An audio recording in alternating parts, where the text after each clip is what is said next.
Hello aspirants, welcome to our channel Ankurma coaching centre. তো আজকে থেকে আমাদের এসএসসি জিডির ম্যাথ প্র্যাকটিস সিরিজ শুরু হচ্ছে। ঠিক আছে? এটা আমাদের সেট নাম্বার 1 আমরা আজকে করব। এখান থেকে আমরা এক্সামের আগে পর্যন্ত আমরা এসএসসি জিডির প্র্যাকটিস সেট আমরা কন্টিনিউ করব। ঠিক আছে? যতদিন না এক্সাম হচ্ছে আরকি। ওকে?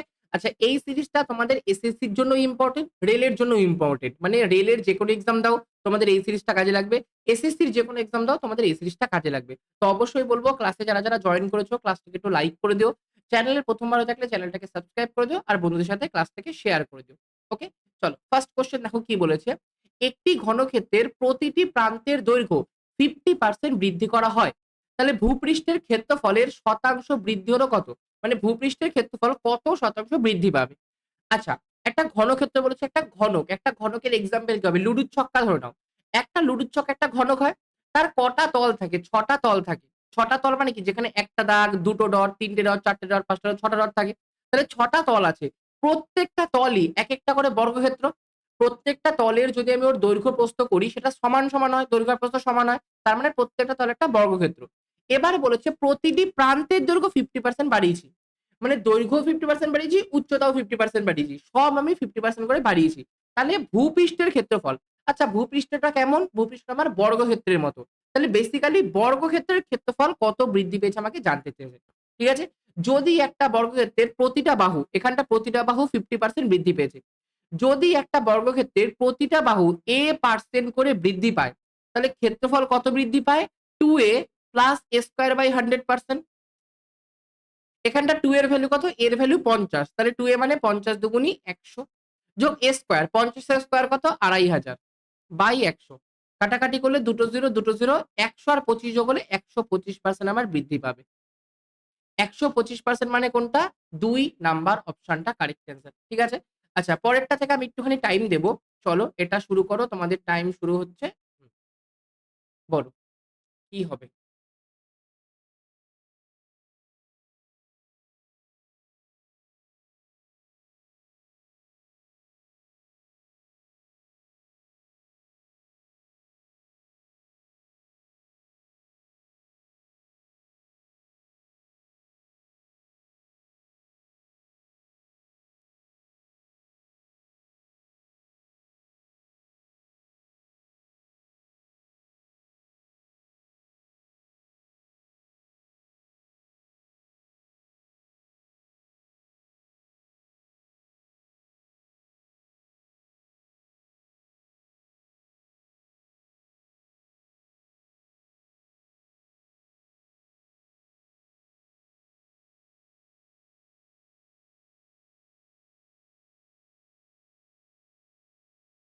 ওকে?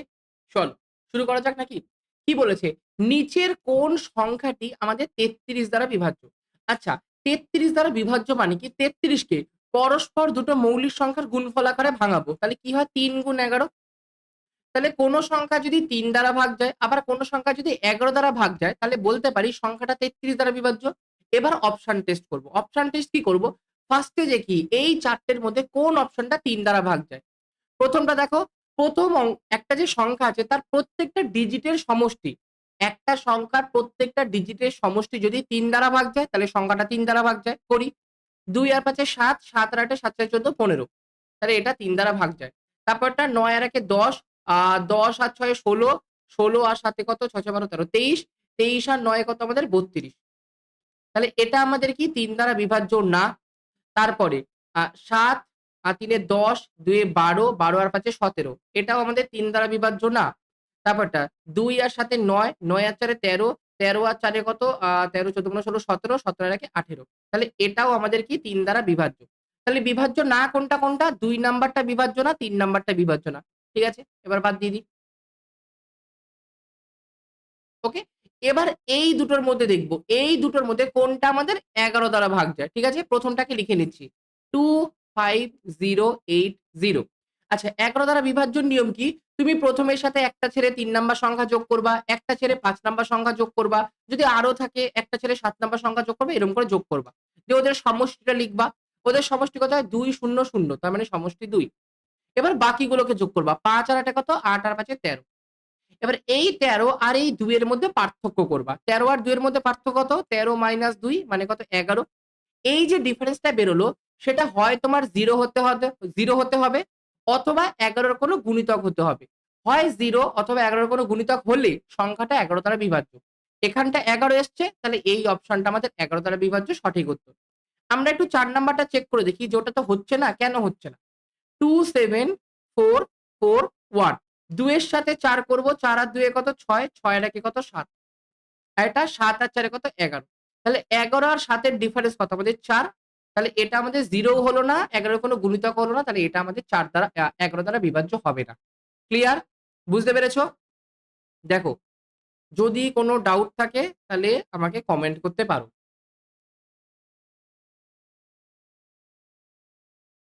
আশা করি কোনো ডাউট নেই। চলো নেক্সট কোয়েশ্চেন।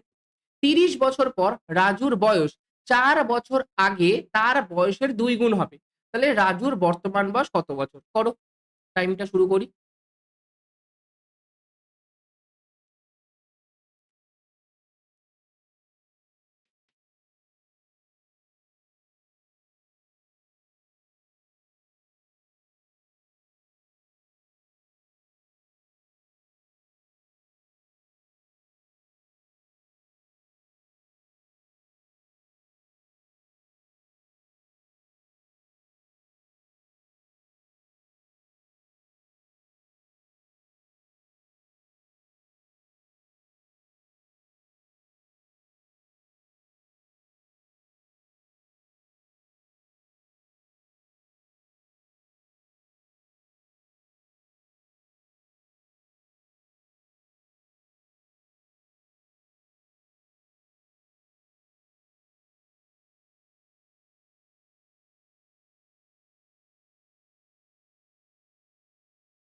ওকে? আচ্ছা, একটা জিনিস ভালো করে বুঝবা। ধরো আ তোমার বয়স কিছু একটা বছর। কিছু বছর পরে তোমার বয়স ডবল হয়েছে। ২ গুণ হয়েছে। 2x তোমার বয়স এখন x বছর। কিছু বছর পরে তোমার বয়স ডবল হয়েছে। তাহলে মাঝের যে গ্যাপটা সেটা তোমার এই বয়সের সমান হয়। মানে x বছর। তোমার আজকে ধরো ১০ বছর বয়স। তাহলে ডবল কবে হবে? আরো ১০ বছর পরে গিয়ে তোমার বয়স ডবল হবে। মানে তোমার যেটা বয়স তত বছর পরে তোমার বয়স ডবল হয়। ধরো তোমার এখন বয়স ধরো ৩০ বছর। সাপোজ তোমার এখন বয়স ৩০ বছর। তাহলে ৩০ বছর পরে গিয়ে তোমার বয়স ডবল হবে। তোমার বয়স ধরো এখন আমাদের ২৫ বছর। তাহলে ২৫ বছর পর গিয়ে তোমার বয়স ডবল হবে। এখন ২৫ বছর আর ২৫ বছর পরে গিয়ে ৫০ হবে যেটা এখনকার ডবল হবে। ঠিক আছে? এইবার এখানে কন্ডিশনটা দেখো। তোমার বয়স এখন ধরো x বছর। x এর থেকে ৪ বছর আগে, x এর থেকে ৪ বছর আগে কত ছিল? x - 4 আর x এর থেকে ৩০ বছর পরে বয়স হচ্ছে x + ৩০। তাহলে এখান থেকে এইটুকুনি আমি যদি গ্যাপ ধরি, এই যে গ্যাপটা আছে সেই গ্যাপটা এর সমান হবে তো?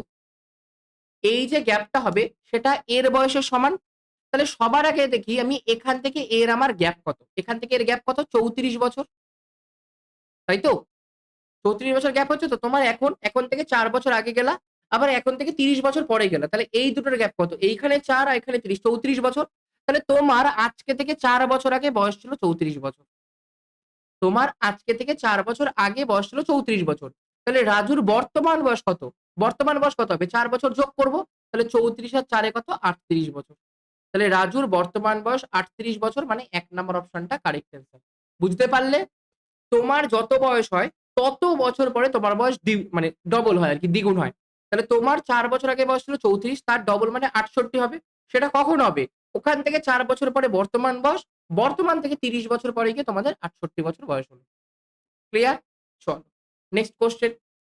আ চলো শুরু করো।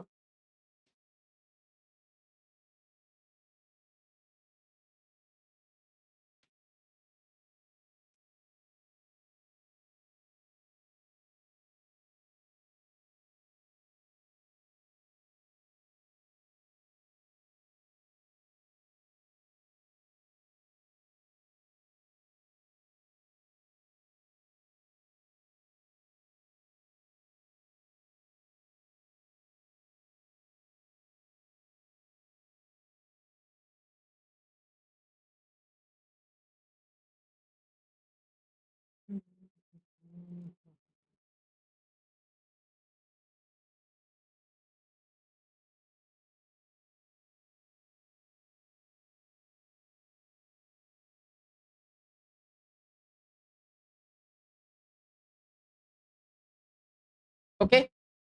চলো শুরু করি। দেখো এখানটা কি বলেছে? এখানটা বলেছে m এর মান -9, n এর মান 13। তাহলে 25m² plus 40mn plus 16n² এর মান কত? আচ্ছা এটাকে দেখো তো কিছুভাবে কোন সূত্রে-টুত্রে ভাঙানো যায় নাকি আমরা সবার ফার্স্টে চেক করব। ঠিক আছে? দেখো 25m² কে 5m এর হোল স্কয়ার করতে পারি। প্লাস এই জায়গাটা আমি ফাঁকা রাখছি। ঠিক আছে? আর 16n² কে আমি 4n তার হোল স্কয়ার করতে পারি। ৪ 4 16 4n²। মাঝেরটাকে 2 into 5m into 4n করা যায়? দেখো ৫ দুগুণে ১০, ৪ দশে ৪০। এই যে ৪০ আর m গুণেন এই যে mn হলো? তাহলে এটা কিসের ফর্মুলা হলো? a square plus 2ab plus b square. তাহলে ফর্মুলা a প্লাস b তার হোল স্কয়ার। আচ্ছা 5m এর মান কত? m এর মান -৯ তাহলে 5m এর মান ৫ নং ৪৫ -৪৫ যোগ 4m এর মান কত? 4m না এটা 4n তো। 4n এর মান কত? n এর মান ১৩ তাহলে ৪ ইন্টু ১৩ ৪ তেরং কত? ৫২। তাহলে -৪৫ প্লাস ৫২ মানে ৫২ থেকে ৪৫ বাদ দিচ্ছি। তাহলে কত হয়? ৭। তাহলে ৭ এর স্কয়ার ৭ ৭ কত? ৪৯। ৪৯ মানে কোনটা? ১ নাম্বার অপশনটা কারেক্ট অ্যান্সার। ক্লিয়ার? দেখো বুঝতে পেরেছ? ফার্স্টে সূত্রে ভাঙালাম, দিয়ে মানটা বসালাম, দিয়ে আমরা স্কয়ার করলাম। ক্লিয়ার সবার?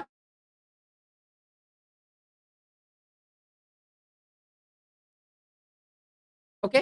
আশা করি ক্লিয়ার আছে। নেক্সট কোয়েশ্চেন শুরু করা যাক।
ওকে। কি বলেছে? A এর থেকে B এর বর্তমান বয়সের অনুপাত 7:3। A আর B এর বর্তমান বয়সের অনুপাত 7 কত? 3। ৪ বছর আগে A এর বয়স এবং ৪ বছর পরে B এর বয়সের অনুপাত হবে 2:1। ৪ বছর পর A এর বয়স এবং ৪ বছর আগের B এর বয়সের মধ্যে পার্থক্য কত? আচ্ছা A আর B এর বর্তমান বয়স অনুপাত 7 আর 3, 7:3 তাহলে ধরে নিচ্ছি A এর বয়স 7x আর B এর বয়স 3x বছর। হয়ে গেল? আচ্ছা ৪ বছর আগে এর বয়স কত হবে? এর বর্তমান বয়স 7x তাহলে ৪ বছর আগে -৪ করে দিই।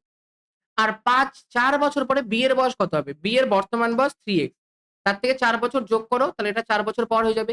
এদের অনুপাত মানে এদের রেশিও কত হবে? 2:1 তাহলে 2/1 ক্রস মাল্টিপ্লাই করি 7x - 4 equal to ৩ দুগুনি 6x plus ৪ দুগুনি ৮ তাহলে 6x টাকে বাঁদিকে নিয়ে আসি 7x - 6x ইকুয়াল টু ৪ টাকে ডান দিকে নিয়ে যাই ৮ আর ৪ এ ১২ তাহলে x এর মান কত? ১২ x এর মান ১২ তাহলে a এর বর্তমান বয়স কত? ৭ × ১২ = ৮৪ আর b এর বর্তমান বয়স কত? ৩ × ৩৬ হয়ে গেল। এবার কি বলেছে? ৪ বছর পর এর বয়স। ৪ বছর পরে এর বয়স কত হবে? ৮৪ র সাথে ৪ যোগ করে দাও ৮৮। আচ্ছা বাঁদিকের জায়গাটা মুছে দিই। ৮৮ বয়স কি? এটা এর ৪ বছর পরে বয়স। আর ৪ বছর আগে বিয়ের বয়স। বিয়ের বর্তমান বয়স ৩৬ বছর। তার থেকে ৪ বছর আগে বিয়ের বয়স কত হবে? ৩২ বছর। এদের মধ্যে পার্থক্য কত? চলো পার্থক্য বের করো মাইনাস এটা ৬ আর এটা কত? ৫ আর ৩ ৮ ৫৬ বছর। তাহলে ৪ বছর পরে A এর বয়স আর ৪ বছর আগে A এর বয়সের মধ্যে ৪ বছর আগে B এর বয়সের মধ্যে পার্থক্য হলো ৫৬ বছর। ৪ নাম্বার অপশনটা কারেক্ট অ্যান্সার। ঠিক আছে? আচ্ছা একটুখানি শর্টকাটে আমি বলছি দেখো, তোমরা আশা করি বুঝতে পারবে। আমরা যদি বয়সটা না বের করতাম, না বের করেও করতে পারতাম। কি করে করতে পারতাম? দেখো, A এর বর্তমান বয়স 7x বছর, B এর বর্তমান বয়স 3x বছর। তাহলে এদের বয়সের পার্থক্য কত? 4x বছর। x এর মান ১২ তাহলে 4x এর ভ্যালু ৪ × ১২ = ৪৮ বছর। তাহলে এখন বর্তমানে তাদের বয়সের পার্থক্য কত? ৪৮ বছর। এবার যদি A এর বয়স ৪ বছর বৃদ্ধি করি, ভালো করে বুঝবে পার্থক্য এখন ৪৮ বছর আছে। A এর বয়স যদি ৪ বছর বৃদ্ধি করি তাহলে পার্থক্য আমার ৪ বছর বাড়বে? বাড়ল। বি এর বয়স যদি ৪ বছর কমাই, আমার ফার্স্টে একটা নির্দিষ্ট ছিল, আরো কমিয়ে দিয়েছি। তাহলে পার্থক্যটাও বাড়বে। তাহলে পার্থক্যটা আরো ৪ বছর বাড়বে। তাহলে টোটাল আমার কত হলো? ৪ আর ৪ এ ৮, ৮ 8 এ ১৬, ৬ হাতে ১, ৫৬। তাহলে আমার তাদের বয়সের পার্থক্য ৫৬ বছর। ক্লিয়ার? নেক্সট কোয়েশ্চেন করো।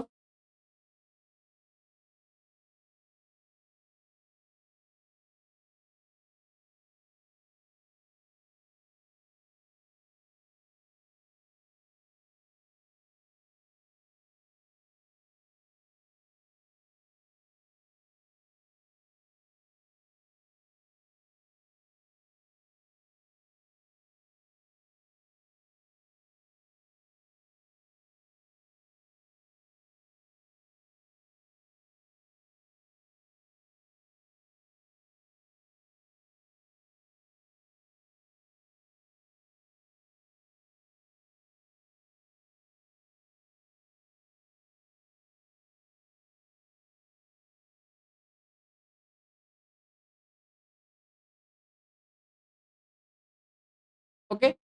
কি বলেছে? দেখো, আ যদি দুটি সংখ্যার গসাগু এবং লসাগু যথাক্রমে ৭ এবং ২৪৫ হয়, তাহলে তাদের গুণফল কত হবে?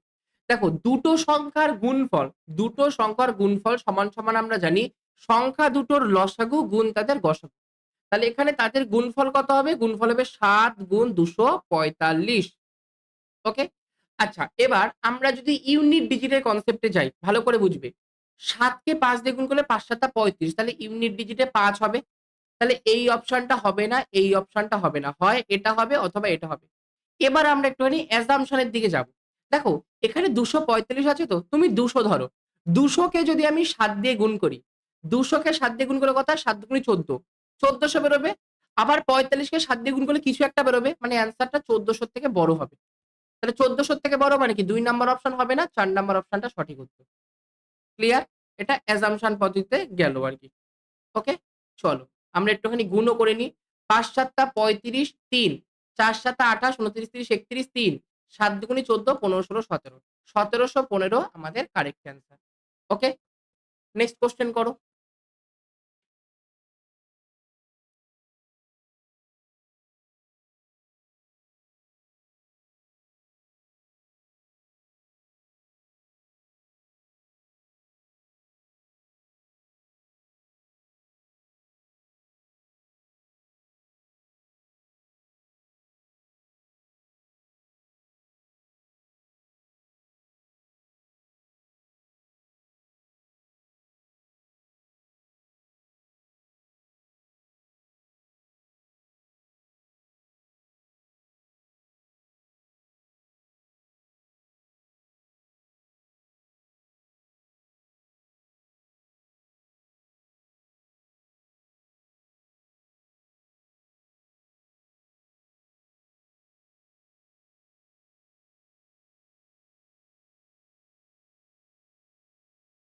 ওকে?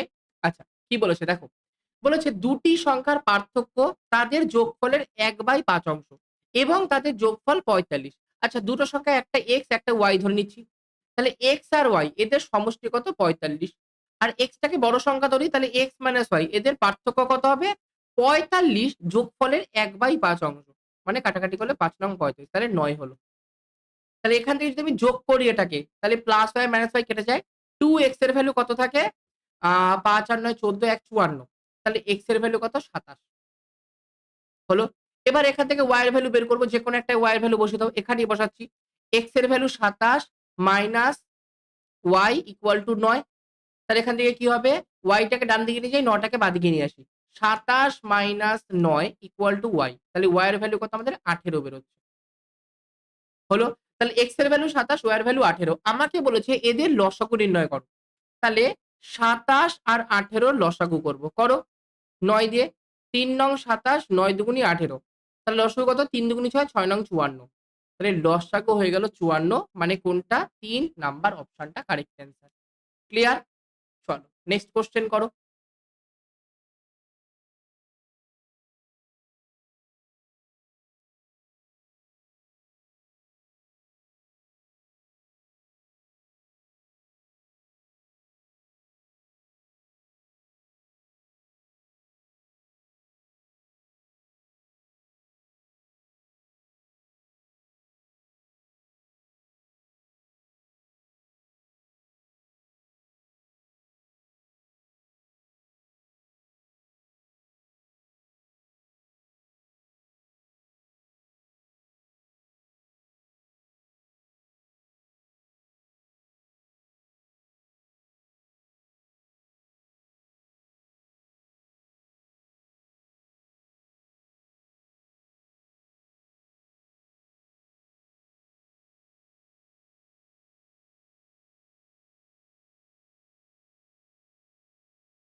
ওকে?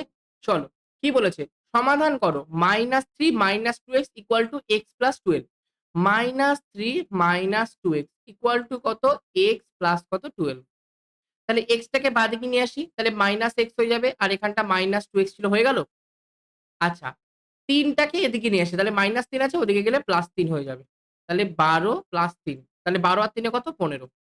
আর -x -2x এ কত? -3x হয়ে গেল। -3x এর ভ্যালু ১৫। তাহলে x এর ভ্যালু কত? ১৫/-৩। কাটাকাটি করলে ৩ ৫ যা ১৫। তাহলে অ্যান্সার -৫। তাহলে x এর ভ্যালু -৫ মানে ৩ নাম্বার অপশনটা কারেক্ট অ্যান্সার। ওকে? নেক্সট করো।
ওকে, চলো ভালো করে বুঝবে কোয়েশ্চেনটা।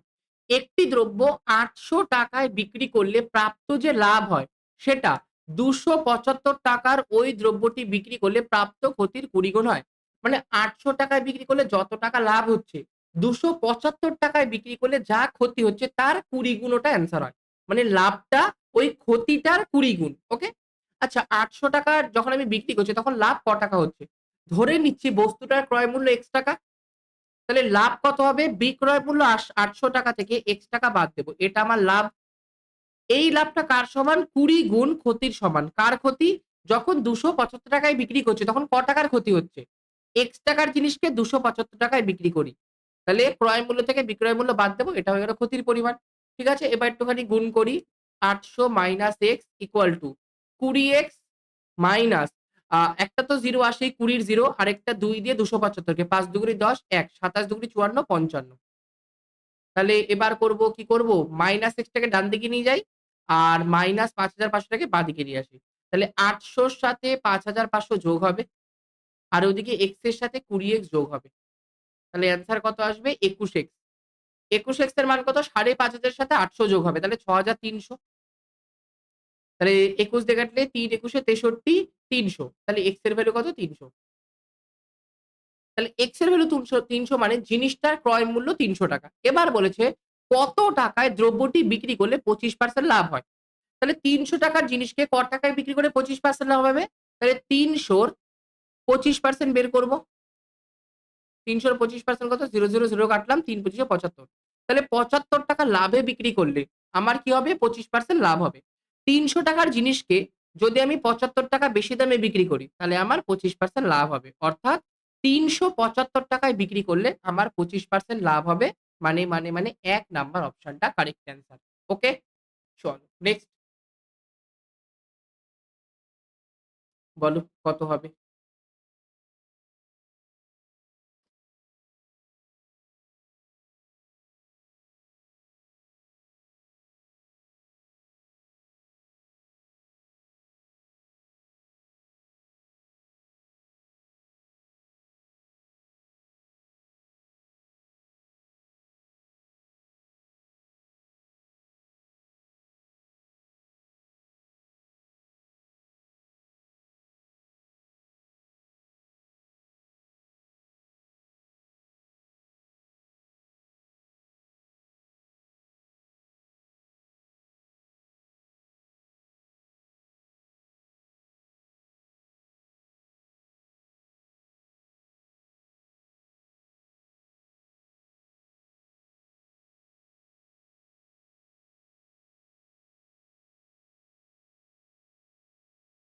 হয়েছে নাকি?